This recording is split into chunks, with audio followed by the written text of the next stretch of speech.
आप सभी लोगों का स्वागत है फिर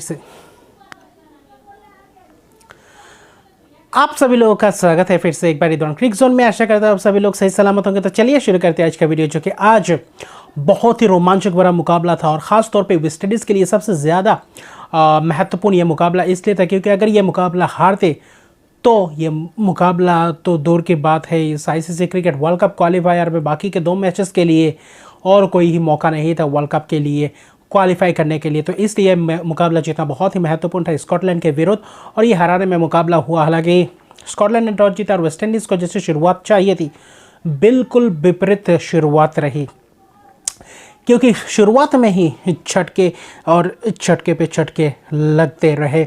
और वहाँ से ही जो आज क्रूशियल मोमेंट पे जो स्कॉटलैंड के साथ एक अच्छी बड़ी मार्जिन के साथ जीत की जो मंशा लेकर उतरने थे, जो ऐसा था कि आगे आने वाले मैचेस में अगर हम तीनों के तीनों मुकाबले जीते और ओमान और स्कॉटलैंड के साथ ज़्यादा से ज़्यादा बड़ा मार्जिन से अगर जीते तो कुछ ना कुछ श्रीलंका और जिम्बाब्वे के बीच, अगर श्रीलंका हारती है, अगर जिम्बाब्वे हारती है तो शायद एक और चांस, आउटसाइड चांस बनता।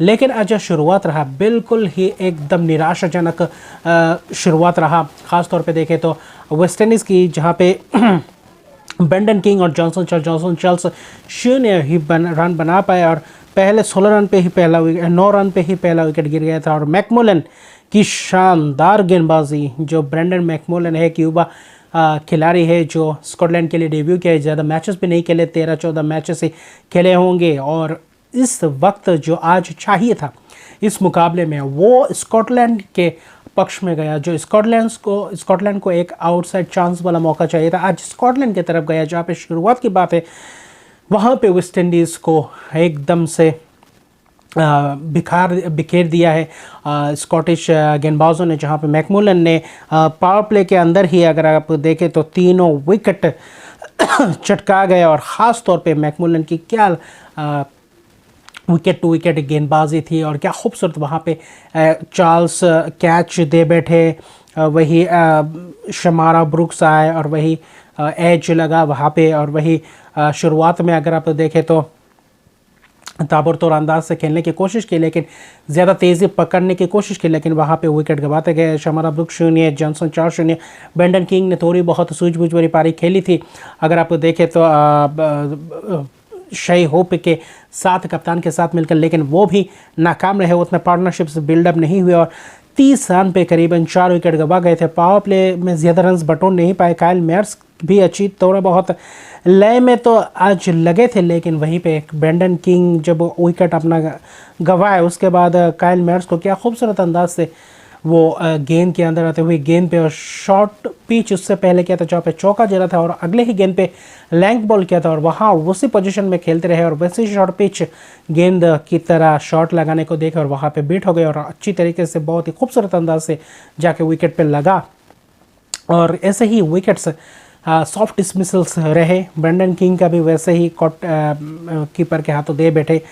तो वही जो शुरुआत मिलना चाहिए था वो शुरुआत वेस्ट इंडीज़ को आज पूरी तरीके से नहीं मिला। बहुत ही ख़राब शुरुआत रहा और वहाँ पे थोड़ी बहुत पारी को संभालने की कोशिश की। जो पूरन और शे होप के बीच थोड़े बहुत जिम्मेदारियाँ थी, वहाँ पे पूरन थोड़े बहुत दिखे थे, लेकिन फिर से स्पिनर्स मार्क वेट के ने जो शानदार एक गेंद की थी, स्लोअर डिलीवरी की थी, वहाँ पे छक्का लगाने गए थे। वहाँ पे क्रिस मैकब्राइड ने अच्छी खासी कोशिश की, फंबल हुआ था, 3-4 बार में जाकर कैच पकड़ा और वहाँ पे पूरन ने 21 रन बनाया। हालांकि पार्टनरशिप्स की आज नाम और निशान नहीं था। शे होप जब विकेट गए थोड़े बहुत 30 रन की पार्टनरशिप हुई थी पूरन के साथ, तब शे होप कप्तान का भी विकेट गिरा और कप्तान का विकेट गिरने के बाद वही हुआ और वैसे ही चलता रहा। कॉटन बॉल चांसेस, मैकमोलन ने कॉटन बॉल भी आउट किया, गेंदबाजी भी अच्छी खासी की। शे होप को भी अच्छी तरीके से सफियन शरीफ ने बहुत ही खूबसूरत अंदाज से वो विकेट चटकाया, यानी कि पार्टनरशिप बिल्डअप करने ही नहीं दी और 6 विकेट करीबन 81 रन पे गिरे और आखिर में रोमारियो शेफर्ड और जसन होल्डर, ऐसा लग रहा था कि एक वक्त शायद 130, 35, 40 के अंदर ऑल आउट हो जाएंगे, लेकिन वहाँ पे थोड़ी बहुत साझेदारी, फिर से वही 77 रन की पार्टनरशिप हुई रोमारियो शेफर्ड और वही जसन होल्डर के बीच। अच्छी खासी लय में लग रहे थे कि शायद यहाँ से 200 प्लस रन्स बनाए, 210-15 के करीब ले जाए, जैसे कि श्रीलंका ने पिछले मुकाबले में किया था कल ही के दिन नीदरलैंड के खिलाफ। तो वैसा ही कुछ सिचुएशन हो गया था, लेकिन वहाँ पे वो कर नहीं पाया। रोमारियो शेफर्ड का क्या खूबसूरत कैच पकड़ा सफियान शरीफ ने बैकवर्ड पॉइंट पे, और क्या शॉर्ट हार्डमैन में क्या खूबसूरत वो कैच था, एक हाथ से पकड़ा और क्या छलांग मारी, और वो पूरी तरीके से मैच का कैच था, कैच ऑफ द मैच था। और उस कैच के बाद वही रोमारियो शेफर्ड हालांकि 35-36 रन बनाए। उसके बाद ही होल्डर को चलता किया क्रिस ग्रिव्स ने, शानदार गेंदबाजी की। क्रिस ग्रिव्स जो एक अच्छे लेग स्पिनर है, जो अच्छे खासे विकेट चटकाते हैं स्कॉटलैंड के लिए, वहाँ पे होल्डर ने भी 45 रन बनाया और लगातार 2 विकेट गिरने के बाद उसके बाद सिर्फ औपचारिकता ही बाकी थी कि बाकी के तीनों उतने ख़ास अंदाज से रन से उतना बोर्ड पे लगा नहीं पाया। आखिर में 181 रन पे ऑल आउट हो गए 44 ओवर के अंदर, जहां पे दाद देने पड़ेगी गेंदबाजों की, और जो विकेट टू विकेट गेंदबाजी की जो इस प्लानिंग के साथ उतरे, उस प्लानिंग के साथ ही पूरी तरीके से गेंदबाजी की, और वहाँ पे पूरी तरीके से सफल रहे गेंदबाज। और 182 रन का लक्ष्य था, और ऐसा कुछ श्रीलंका के खिलाफ क्या था ग्रुप में, अगर आप देखें तो स्कॉटलैंड ने, तो वहाँ पे थोड़ा बहुत मुश्किल था कि क्या होता क्या नहीं होता, क्योंकि वहाँ उस मुकाबले में ख़ास तौर पे हार गए थे आखिर में जाते जाते चेज़ में। तो आज ऐसा करने के, आज भी पहले ही शुरुआत में 0 पे आउट हो गए मैकब्राइट। होल्डर ने पहला ओवर किया था, उसके बाद मैथ्यू क्रॉस और ब्रैंडन मैकमुलन ने जो साझेदारी बनाई, जो ये मैच विनिंग साझेदारी थी मेरे हिसाब से देखे तो, क्योंकि बाद में मुकाबला करने ही नहीं दिया, और जो थोड़े बहुत धीमे से खेले, जब शॉट्स लगाने को मिले शॉट्स लगाए, ज़्यादा जल्दबाजी नहीं की, हड़बड़ाहट नहीं की, स्पिनर्सों के सामने भी अच्छी खासी खेली, लेकिन बहुत ही धीमे तरीके से रन्स बनाए, क्योंकि 182 रन ऐसा लग रहा था कि 35-36 ओवर के अंदर अंदर मुकाबला ख़त्म हो जाएगा, या ज़्यादा से ज़्यादा 40 ओवर के अंदर, लेकिन इसको पूरी तरीके से खींचा, और जहाँ पे रन्स भी था तो उतना जोखिम लिया नहीं, और वहाँ पे आसानी से ये रन्स कर गए। और बाद में निराशाजनक ये प्रदर्शन रहा, फील्डिंग भी उतनी अच्छी नहीं थी वेस्ट इंडीज़ के अगर आप हिसाब से देखें तो। और आज दोनों ही पार्टनरशिप, जो पहला विकेट 0 पे गिरा था, उसके बाद 125 रन का पार्टनरशिप हुआ था, तो हालांकि ज़्यादा गेंदें लगाई थी, लेकिन वो पार्टनरशिप बहुत महत्वपूर्ण थी। और क्योंकि श्रीलंका के खिलाफ भी वैसे ही कुछ परिस्थिति में कॉलअप्स होते हुए गए थे, लेकिन आज वो गलती दोबारा दोहराई नहीं, जिसके कारण ये दाद देना पड़ेगा। और ब्रैंडन मैकमुलन ने विकेट में 3 विकेट चटकाए, 69 रन बनाए, और इससे बड़ी बात किया थी, लेकिन आखिर में जाकर रोमारियो शेफर्ड ने आउट किया। हालांकि अल्जरी जोसेफ हालांकि पूल खेलने गए थे और वहीं पे फाइन लेग पे कैच दे बैठे, और आखिर में मंजी भी आए थे। मंजी के साथ भी अच्छी खासी थोड़ी बहुत उस वक्त उतने रन्स नहीं चाहिए थे, तो वही मंजी ने भी 18 रन की पारी खेली, अकील हुसैन के शिकार हो गए।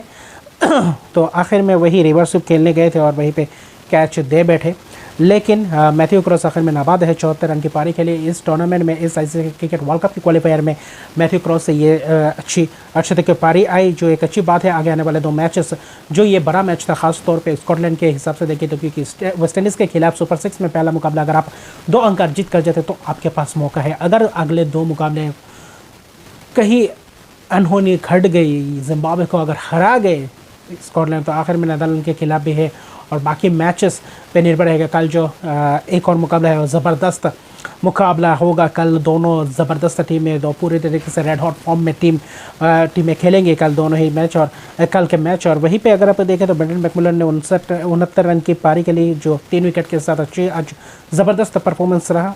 वही कप्तान ने आखिर में 13 रन बनाए और आखिर में मैच जीता गए चौका मार के मैथ्यू क्रॉस, और वही 43.3 ओवर में 185 रन बनाए। हालांकि आखिरी गेंद पे जब 1 रन चाहिए तो वहाँ पे चौका मार दिए, और आखिर में 7 विकेट से मैच जीता। जेसन होल्डर को 1 विकेट हासिल हुआ, अकील हुसैन और रोमारियो शेफर्ड को, लेकिन उसके अलावा आज ज़्यादा कोई चल नहीं पाया और ज़्यादा दबाव भी नहीं डाल पाए स्कॉटिश बल्लेबाजों के ऊपर वेस्ट इंडीज़ के गेंदबाज, और वो बॉडी लैंग्वेज दिखा ही नहीं। और आखिर में जाते जाते ये कहना चाहेंगे कि West Indies ICC world cup qualifier या फिर अगर आप देखें तो वर्ल्ड कप 2023 के लिए जो मेन इवेंट है उसके रेस से पूरी तरीके से बाहर हो चुके हैं ऑफिशियली। अभी भी 2 मैचेस है, लेकिन उस 2 मैच अगर जीतेंगे भी, बहुत बड़े बड़े मार्जिन से भी जीतेंगे, तो अभी कोई भी रास्ता नहीं है पहुंचने के लिए। लेकिन अभी स्कॉटलैंड के लिए एक मौका बन गया है।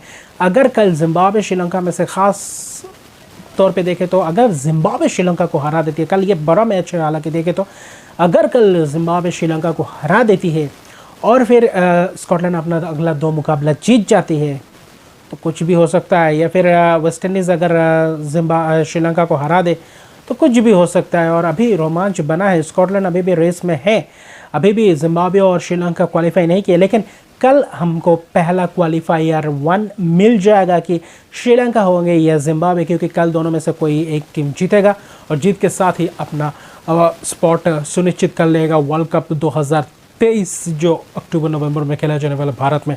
तो इससे बड़ी बात की है कल का दिन किन के लिए खुलता है, ये देखने लायक बात होगा। मुकाबला ज़बरदस्त होगा, आज भी मुकाबला ज़बरदस्त हुआ। स्कॉटलैंड की ये पॉजिटिव इंटेंट देखकर बहुत ही खूबसूरत लगा और अच्छी खासी कम्पीट किया और बहुत ही बेहतरीन ये मुकाबला रहा। तो अभी के लिए इतने हैं। अगर अभी तक मेरे चैनल को सब्सक्राइब नहीं किया तो मेरे चैनल को सब्सक्राइब कर दीजिए, लाइक शेयर कमेंट जरूर कीजिए। तब तक के लिए गुड बाय।